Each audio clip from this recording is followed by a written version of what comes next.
Good afternoon. Welcome to RTI's Advanced Control University.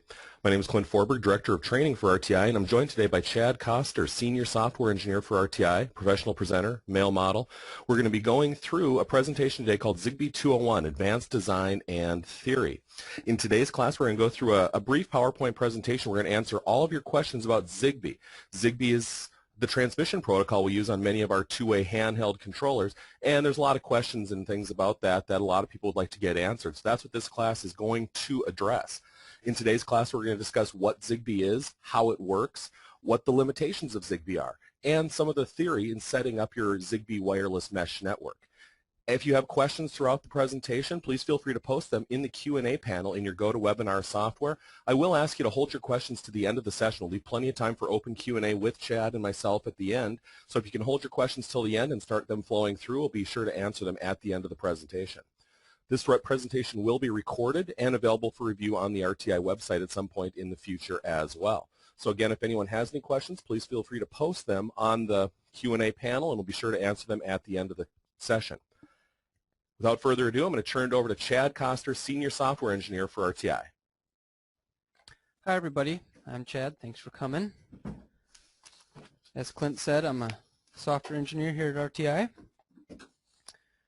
and I'm going to do my best to answer everybody's questions about ZigBee today. So to get started, why did RTI choose ZigBee? Well, a whole bunch of reasons, of course. Starting with its standard. Why is standard good? Well, because when these standards bodies develop standards, they always take into account other currently existing standards.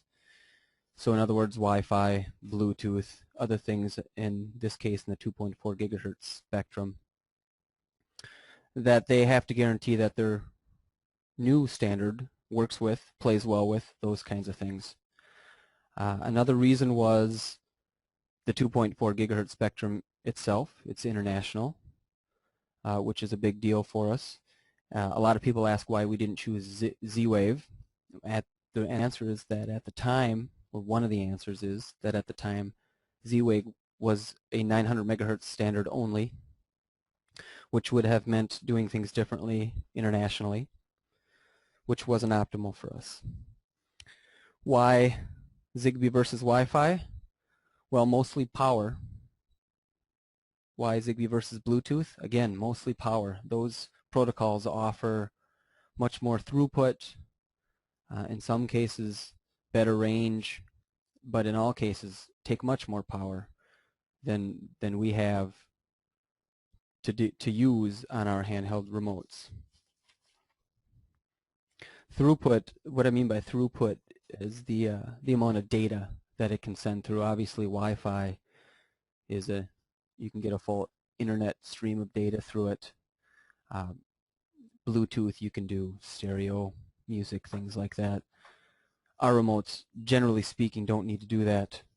There are some exceptions with album art and things like that, but for the most part we're sending very small messages, and we simply chose to trade off that throughput, that ability to transfer large amounts of data for the power savings that it afforded us.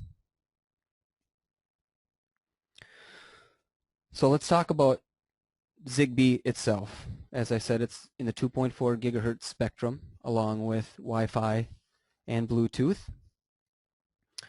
There is 16 individual ZigBee channels.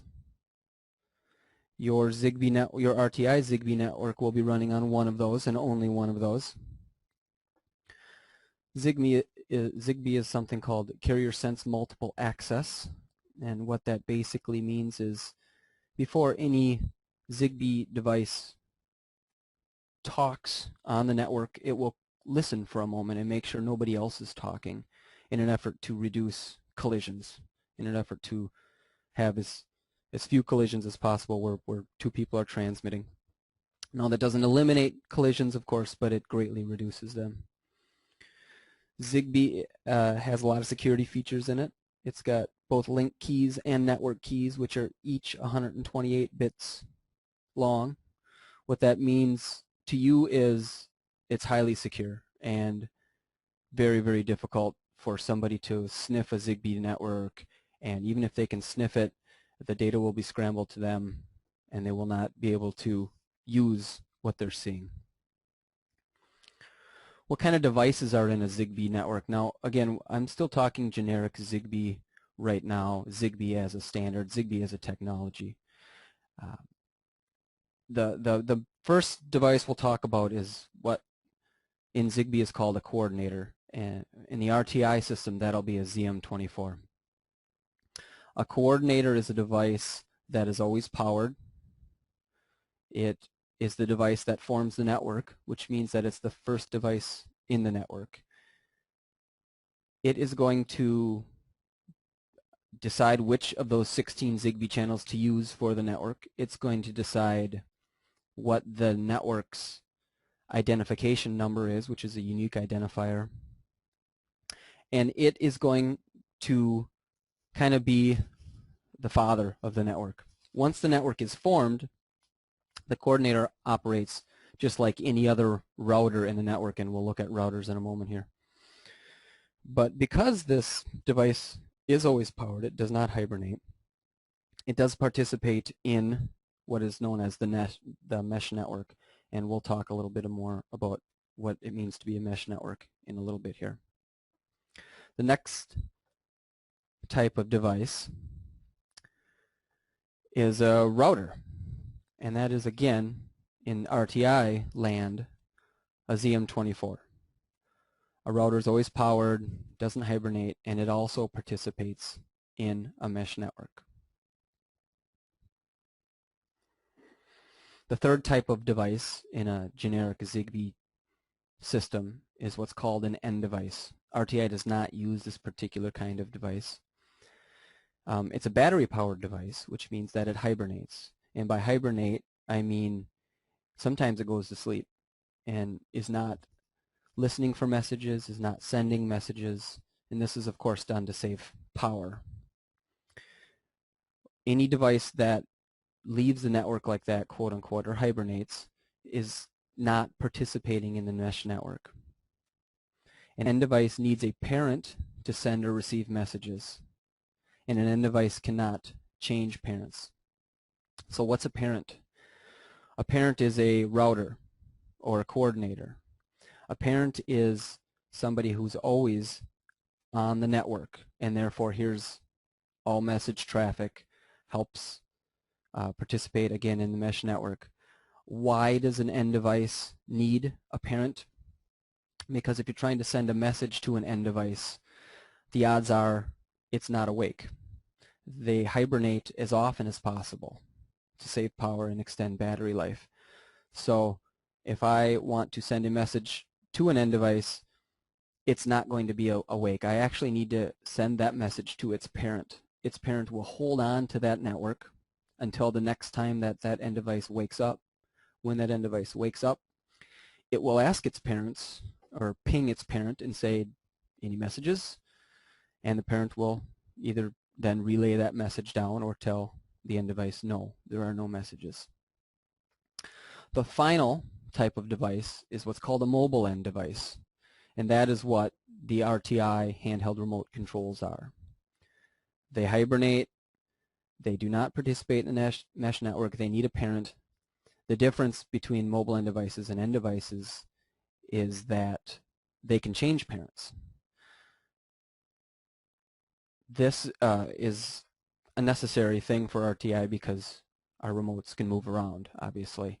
ZigBee was originally designed to do things like monitor industrial plants or water usage or things like that, where you would install an end device on a particular piece of equipment that was never going to go anywhere. It was a physical piece of your plant in your home or in your industrial setting. As it became apparent ZigBee was going to be used in other environments for other means, they added something called the mobile end device. And again, that's what RTI uses. So it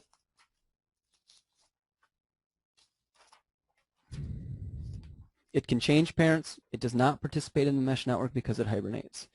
And it's battery powered. So let's talk about a basic RTI ZigBee system. You start with your ZM24 that's connected to a processor, a system controller. That is going to be your coordinator. What that guy is going to do when he first powers up is he's going to look at all 16 possible ZigBee channels. He's going to try to decide where pick 4 or 5 channels that have the least amount of energy on them, and energy generally correlates to traffic, ZigBee traffic. And then from those 4 or 5 quietest ZigBee channels, if you will, it will randomly select one channel to use as the channel for this network. From Integration Designer, via the XP8, the ZM24 gets some information about the network that it has been instructed to form.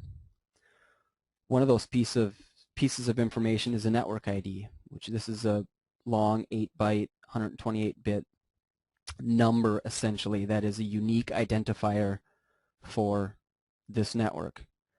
I probably should have figured out how big of a number that is, but it's in the billions, I think. So you got a 1 in a billion chance of not having the same network ID as another ZigBee network near you. It gets what's called its RTI address, which is actually the RTI address of the XP8. Every device in an Integration Designer system file has an RTI address associated with it. This is a unique identifier, 0 to 255, that the devices use to communicate to each other. So for instance, when a remote wants to have the system controller execute a trigger code, it will send a message to the XP8. Well, how does it identify that XP8? Via its RTI address. So if the XP8 is RTI address 4, the remote actually addresses its message to device number 4, and that's a a basic look at how the messaging is done. And then it also needs to tell that ZM24 what type of a router is it, because there's only one coordinator in a ZigBee system. So if you have 2 processors, each processor needs to have a ZM24, but only one of those ZM24s will be a coordinator. The other one and all other ones will be a router. Wrong button, excuse me. So then at that point, when he gets all that information from Integration Designer via the XP8, he will then go out and do what I talked about earlier, where he looks at the 16 channels, finds a subset of quiet ones, and selects the channel he's actually going to use. If you've got a wireless repeater, if you have ever done that, you know that you use your ZigBee Pro to configure that. Well, what kind of information is that wireless repeater getting from the ZigBee Pro? Well, it's getting that same network ID. Now, the ZigBee repeater knows it's a router by default. It cannot be a coordinator. So it takes that network ID and it searches all 16 ZigBee channels one by one, looking for that network ID. Basically, it goes to a channel and says, if you're a coordinator on this ZigBee channel, please send me your network ID. It gets all those network IDs back, looks for the one that matches the network ID it got from ZigBee, from the ZigBee Pro, and that's how it finds its network, or another way to put it, that's how it finds the channel that this network is on. For the remote, it again, from Integration Designer, gets the network ID, and it gets its RTI address. I should back up a little bit here. The reason a wireless router does not have an RTI address is because there's never a message destined to it. There's no devices connected to a wireless router. There would be no reason for the remote to send a message to a wireless router. So it doesn't need an RTI address, so it does not get one. Back to the handheld. It gets its network ID, it gets its RTI address. It of course knows by default that it's a mobile end device. And then it goes through the same process that the wireless router went through. It walks through all 16 ZigBee channels, looking for the network ID that it knows it needs, finds that channel.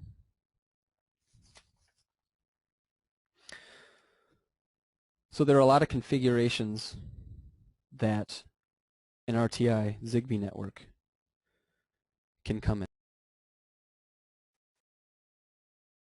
The simplest one we just looked at, well actually we didn't just look at the simplest one. The simplest one is a single ZM24. You've got a processor with a ZM24 connected to it. That of course would be the coordinator. And then you've just got handhelds from there on out, or mobile end devices. There are multiple processor configurations. There are wireless repeaters. And then we're going to talk about ZM24 placement. We're going to talk about our counter driver, and we're going to talk a little bit more about the ZigBee Pro and the ZigBee Pro wizard. So starting with a single processor installation, like I started to say before, you've got a single processor, therefore the ZM24 connected to it is a coordinator. He's going to select the ZigBee channel. The remote is going to get a network ID. He's going to search for that network ID. He's going to find the ZigBee channel. They're going to link up. Any subsequent remotes would do the exact same thing. Get their network ID, look for it out on the ZigBee channel, on the ZigBee channels, and find the network ID that they're interested in. The ZM24 in this installation is connected to the RTI COM port. It gets its power through that. It establishes its communication to the XP8 through that. There are two LEDs on the front of the ZM24, a green one and a red one. The red one indicates that communication over that hardwire to the XP8 is functioning. So anytime you've got your ZM24 connected to a processor, you want to make sure you see that red light. The green light indicates ZigBee activity.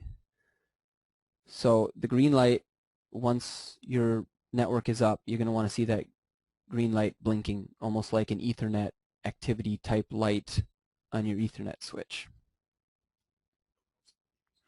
You do not use a power supply with your ZM24 in this configuration because it's getting power from the XP8.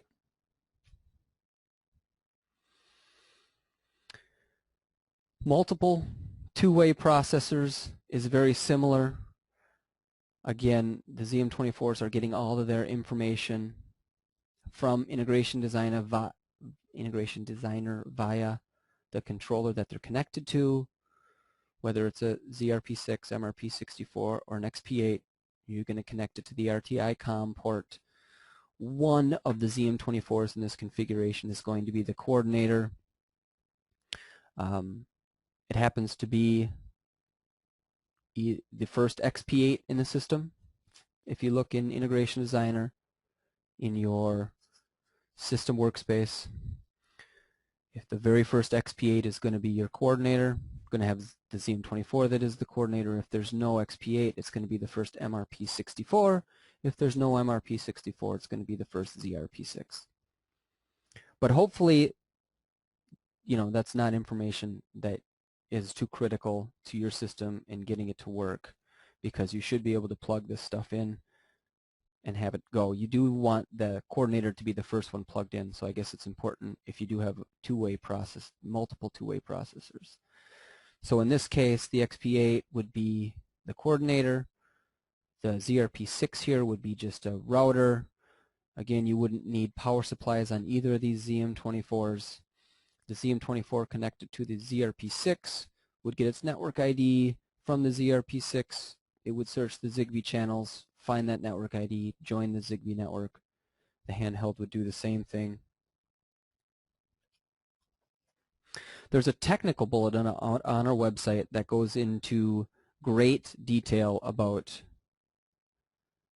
all these configurations and how to install a ZigBee network and how to get your ZM24 placement and all that critical stuff when you're out in the field. So I would highly recommend going to the tech support section of our website and finding both the ZigBee installation guide, and I believe there's a multiple processor. There's a multiple processor tech bulletin as well, and you'll be getting an email from Clint sometime in the next couple days with links to that kind of stuff as a follow-up to this. So in a configuration like this, it should be noted that the connection from the ZM24 to the processor can be up to 100 feet. It can probably be even more than that, but we'll call it 100 feet. So there's no reason, if you don't, say we're in Minnesota here, so say it's a typical Minnesota house and you've got an unfinished basement and your equipment room's in the basement, but you don't have any handhelds down there. There's really no reason to plunk that ZM24 on the wall in the equipment room down there. There's every reason in the world to go ahead and run a Cat5 up to a more centralized area and install the ZM24 there. Whether or not you have to do that is very environment dependent, but it's not a bad idea to have that as a standard practice. There's no reason to put a ZM24 by your equipment rack if there are no handhelds that are going to be used anywhere near your equipment rack. So with a multiple processor scenario like we're looking at here, you could run these two ZM24s anywhere you want up to 100 feet away from the processors and get better coverage that way without even needing possibly to use a wireless router. They do need to be within range of each other, ZigBee range of each other, wireless range of each other, because they do need to be able to reach each other to participate again in a mesh network. Now, a 2 ZM24 mesh network isn't much of a mesh network, but there is still communication that goes on, and there is route redundancy that goes on.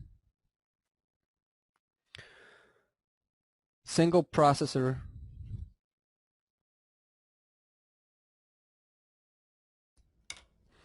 just a little reminder that we are going to answer questions at the end.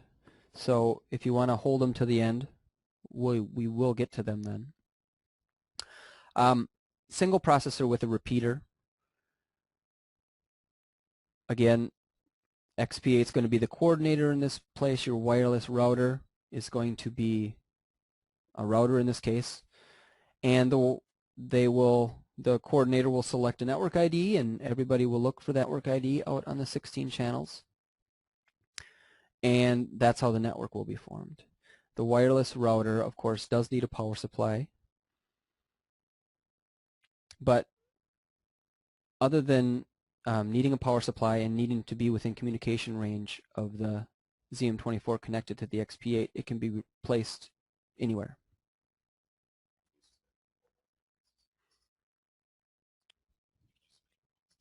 You can use, yeah, I should add that there is a theoretical limit on the number of remotes or mobile end devices that a system can have. It's something like 32,000 or something like that. Now you can only have 255 devices in an RTI system file. So in an RTI system you can't reach that limit. Now any given router, and a coordinator, don't forget, is also a router. So a coordinator can have children. We talked about parents and children at the beginning. A remote's parent can be either a coordinator ZM24 or a router ZM24 or a wireless router ZM24. It doesn't matter.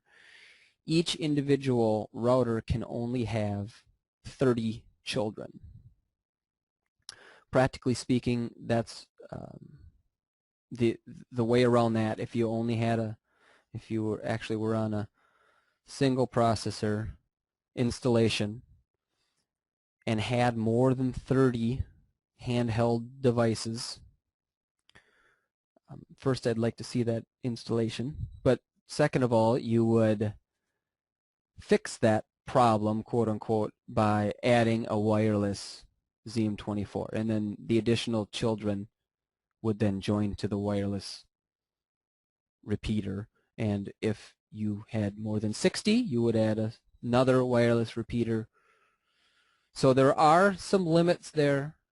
They're more theoretical than they are practical.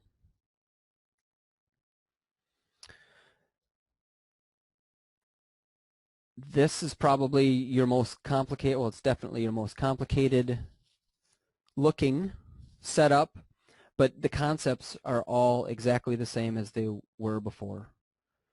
The ZM24 is connected to processors, get all their network information get all their network information from the processors. The wireless ZM24 gets network information from the ZigBee Pro. The remote gets its network information from Integration Designer. And they find each other and they play happily.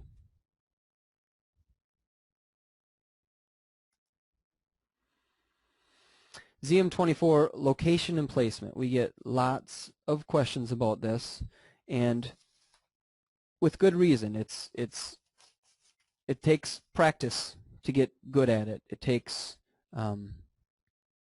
experience. If you've got a single ZM24, again, there's a tech bulletin that addresses this, that walks you through this process step by step,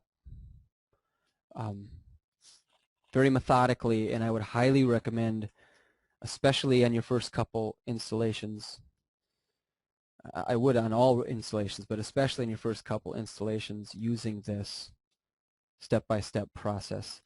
Even as you get, better, more experience, every installation is so different that there can be lots of unexpected and unknown reasons for interference that can really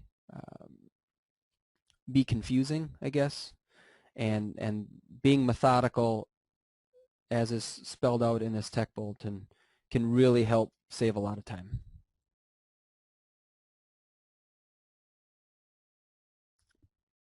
So if you've got a single ZM24, that's of course going to be connected to a control processor. You're basically going to want to centrally locate it. You're going to want to use our tech bulletin and the special debugging driver that is spelled out in the tech bulletin, and you're going to want to use those things to find the proper place for the ZM24. Two things that affect ZM24 performance the most. Those two things are ZigBee channel. Which of those 16 ZigBee channels did your coordinator select? And placement. The reasons that certain of the 16 ZigBee channels are better than other ZigBee channels are difficult at best to explain and even discover. But what we find is there are just certain environments where certain ZigBee channels are less noisy than other ZigBee channels. Now certainly Wi-Fi and Bluetooth come into play there, but generally speaking, the coordinator is very good at selecting ZigBee channels that avoid Wi-Fi and Bluetooth interference. It tends to be other things that aren't 2.4 gigahertz devices but have, bleed over, if you will, that can affect it. So the debug driver and the debug tech bulletin can help walk you through finding the best ZigBee channel for that particular installation. And then if you have multiple two-way processors, the tech bulletin guides you through that too, and basically you're going to go around determining the edge of the range of each of the ZM24s. And there are some minimums that you should look for. At least 50 feet, hopefully closer, to 80 to 100 feet. Now, if you're going through walls and what kind of walls, that can all change. But we get calls where people are getting 15 feet from their ZM24 or 25 feet. That is not acceptable. That is not either the right ZigBee channel for you, or that is not the right physical location for that ZM24. And adding repeaters is not a good way to extend range. Repeaters, again, if you have bad range because you're on the wrong channel, or you have bad ZM24 location and you just add more ZM24s, you're going to just end up with lots of small pockets of poor reception, and that's not going to help you. You want to make sure you get as much range as possible out of each and every ZM24 instead of trying to add ZM24s.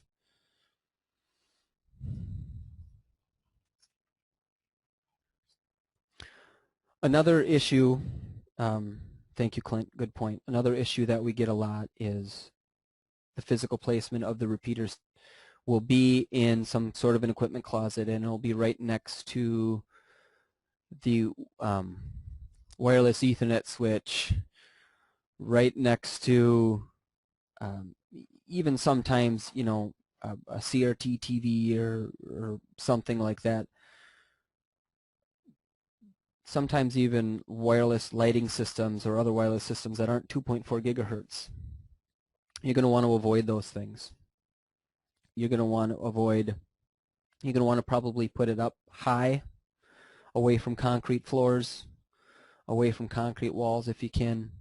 You're definitely going to want to be 6, 8, 10 feet away from other 2.4 gigahertz devices, but even any other RF device, even RM433s.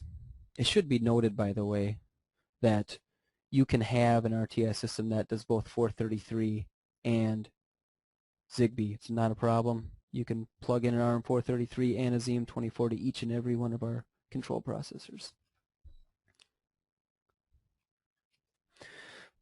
But if you are doing that, you should still, again, 6, 8, 10 feet apart from any other RF type device if at all possible.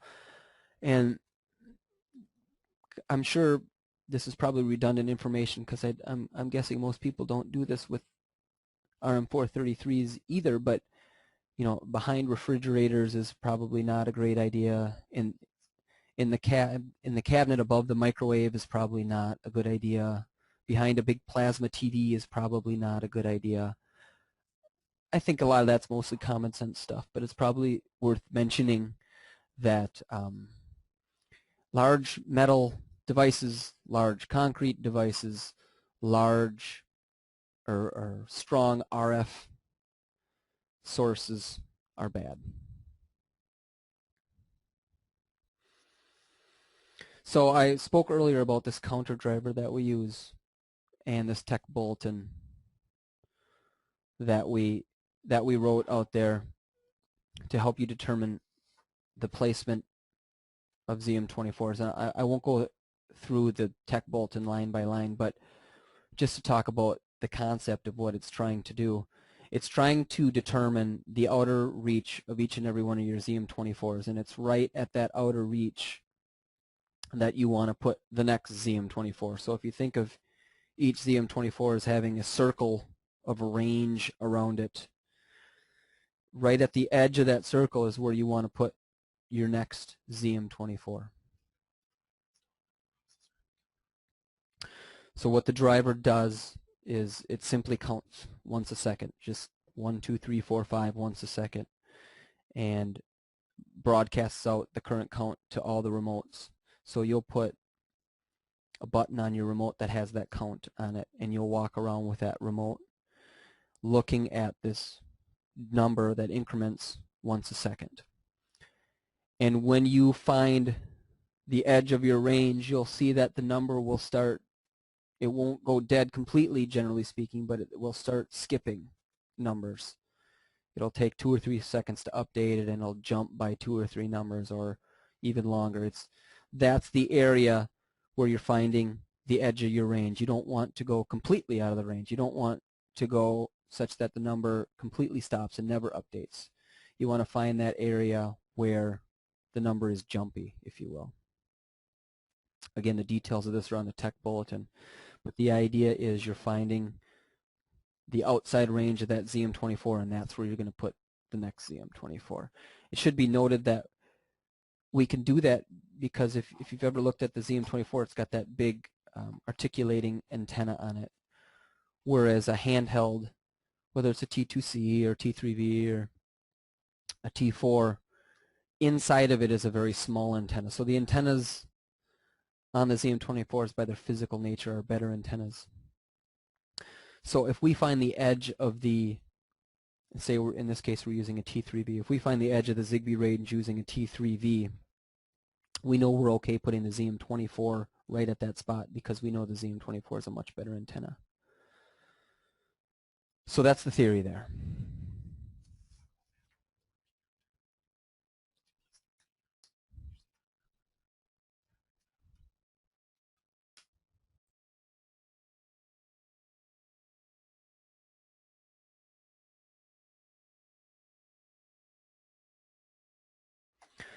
Now when you've found the edge of the range of your ZM24 and you go to place your repeater right at that spot, you are going to walk through this process again with your repeater, and you're going to see how far your repeater reaches. Because the mobile end devices, in our case our remotes, connect to what they deem to be the strongest parent they can find. I guess I haven't really talked about how a mobile end device chooses a parent.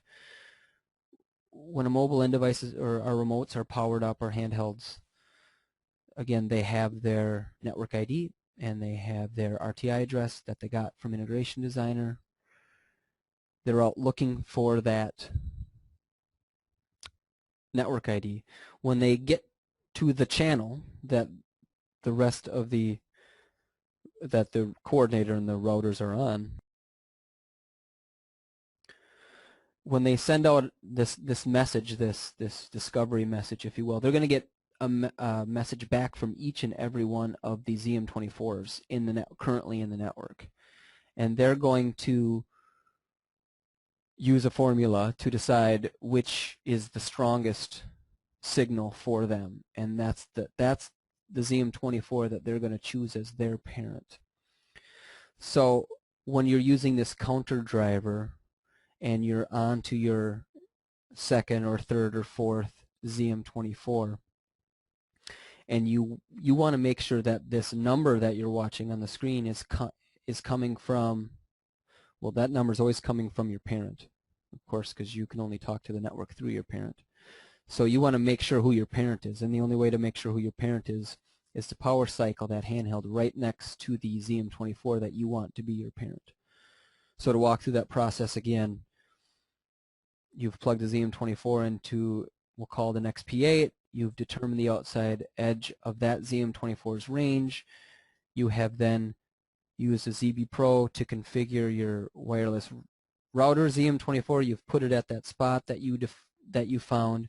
Now you're going to power cycle your remote right next to that second ZM24 to make sure that that remote chooses that ZM24 as its parent, and therefore you're determining the range of that ZM24 and not one of the other ZM24s in the system. Again, all gone through in the tech bulletin, but I wanted to make sure that we talked about it here so everybody has an idea of the concepts behind it. Using the ZigBee Pro and the Wizard is really pretty straightforward. There's a menu item in Integration Designer under Communications. You'll find it in there.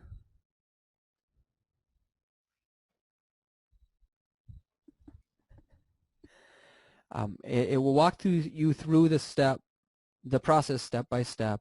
You'll plug the ZigBee Pro in. It will have you hitting buttons on the ZM24 in a certain manner. You have to have the ZM24 very close to the ZigBee Pro to do this. There's a number of reasons for that I'll talk about real quick. We talked earlier about how the coordinator and all the devices in the network get their network ID from Integration Designer, and so that network ID is known. Well, in the case of setting up a wireless repeater, there's no way to tell that wireless repeater what its network ID is going to be before it connects to the ZigBee Pro. That's why we're having it communicate to the ZigBee Pro. So what we had to do was establish a known network ID for ZigBee Pros. And the danger of that is if the network ID is known, then anybody can join it. Everybody knows everybody knows the network ID, so you could end up joining the wrong ZigBee Pro. So what we do on the ZigBee Pro is turn the antenna gain way down on the ZigBee Pro, purposely attenuate it, so that your ZigBee Pro isn't interfering with the neighbor's ZigBee Pro, or even the guy who's 20 feet away from you, his ZigBee Pro. So because all of this network, essentially every ZigBee Pro from RTI establishes the exact same network, I guess is the upshot. So we make sure that it establishes a very weak network so that they don't interfere with each other. So you have to have the ZigBee Pro within, 5 feet, closer's better, to the ZM24. But once you do that, you're going to plug your ZigBee Pro into the USB port of your laptop or your desktop or whatever, and you're going to bring the ZM24 as close as you can. Feel free to put that ZigBee Pro on the end of a USB extension cord. If you need to walk around the house with your laptop and put a 5-6 foot USB extension cord because ZM24 is already mounted in the ceiling somewhere, no problem. But make sure that ZigBee Pro ends up within a couple feet of the ZM24. And then the wizard from Integration Designer will walk you through. It's a 5, maybe 6 step process. And it should be quick. So RTI specific behavior. We hear a lot about roaming and people with a desire to roam. And we understand that. What people want when they say roaming is to be able to walk around basically their entire house, the entire house, and be able to use a single remote anywhere like they could with 433. That's problematic in ZigBee because ZigBee doesn't really have the concept of roaming. That's not native to the ZigBee technology, to the ZigBee standard. And that's because of what we talked about earlier, that parent-child relationship. Because a mobile end device, or in RTI's case a handheld remote, doesn't participate directly in the network. He participates only via his parent. He must always have a parent. And ZigBee does not allow an end device to have more than one parent. So in order to go get a new parent, you have to leave your old parent. And there's never any guarantee you're going to find a new parent that's any better than your old parent, or any parent at all. So it's this parent-child relationship that is kind of the rub when it comes to roaming. We have added a reconnect feature recently, RTI ZigBee object in Integration Designer, that allows you to reconnect, which is a manual process telling a mobile end device, again a remote, to go find a new parent, which we can do anytime. The problem is, again, there's no guarantee that the other parent you're going to find is a better parent, or there's no guarantee you're going to find any parent at all.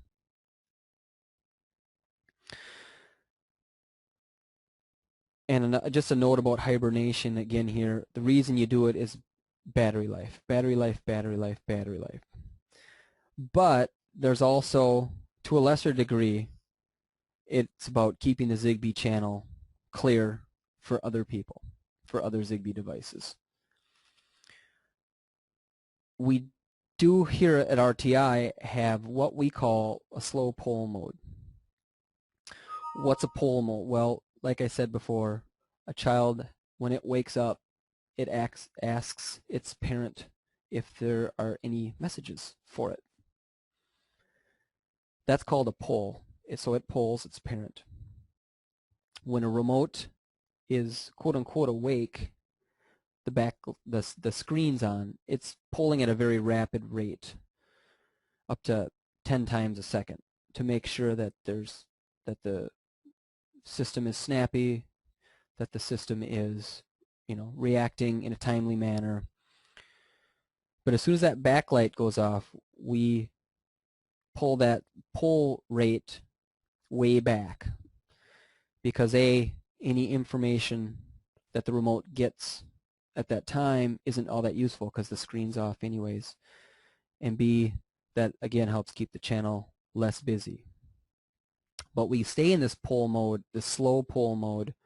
We do want to keep connected to the network, and we do that because there is an added penalty for leaving the network when it comes time to reconnect to the network. There's some added time there. So we want to poll our parent enough to make sure we still are on the network, to make sure our parent hasn't forgotten about us. But really that's about it. So it still saves a lot of power. It still keeps the channel not busy. But we don't incur that reconnect time when we do wake up. So we go into a slow poll mode for days, actually. And so if you use we have heard in the past, and you may have seen or talked to other people about the ZigBee reconnect time. That's a bit of a myth. There is a reconnect time after hibernating, but it's very difficult after the slow poll mode has ended and you've gone into full hibernation. But it's very difficult to tell from a user perspective when that hibernation has occurred. And that additional penalty is on the order of 150, maybe 250 milliseconds, so maybe a quarter of a second. So when we hear, when people call about reconnect times in 5, 6, 10-second range, that's not a reconnect issue. That is most likely just a ZM24 placement issue or a channel issue. That's a network issue at that point.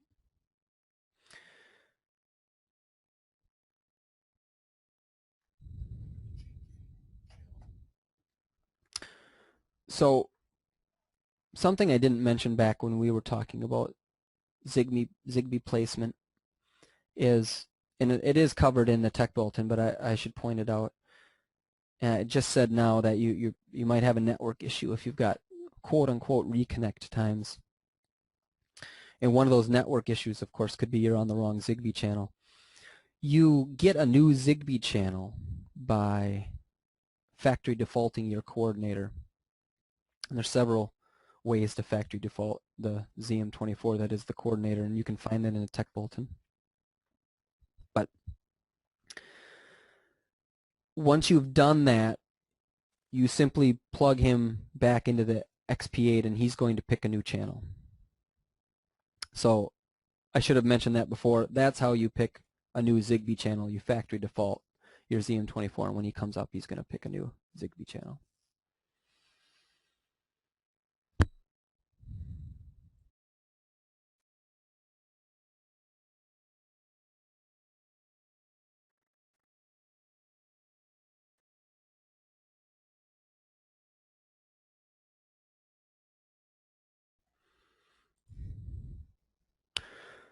Moving on, some of the limitations in in RTI's implementation of ZigBee, there is a 5-hop maximum. And a hop is a jump between routers. Now that doesn't mean there's a 5 ZM24 maximum. You can have as many ZM24s as you need to have. Well, that's not true either. I think you can only have 65,000 ZM24s. But practically speaking, you can have as many ZM24s as you want. The 5-hop means how many ZM24s a given message needs to go through to get to its destination. And there is a 5-hop maximum there. Obviously, external interference is going to be a limitation on ZigBee performance. We try to work around that with proper ZigBee channel selection and proper placement and location. Currently, we do not work with any other manufacturers' ZigBee devices.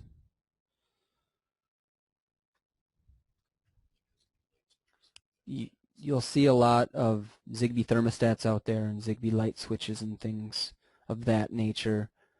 We do not currently natively interface to those over ZigBee. The reason for that is manyfold, but it basically comes down to the fact that there's a lot of security in ZigBee. We talked about that at the very beginning. 2 sets of 128-bit encryption keys. And we have to work with other manufacturers, and we would have to give them our security keys to allow native communication. Whether or not that happens in the future is up in the air, but currently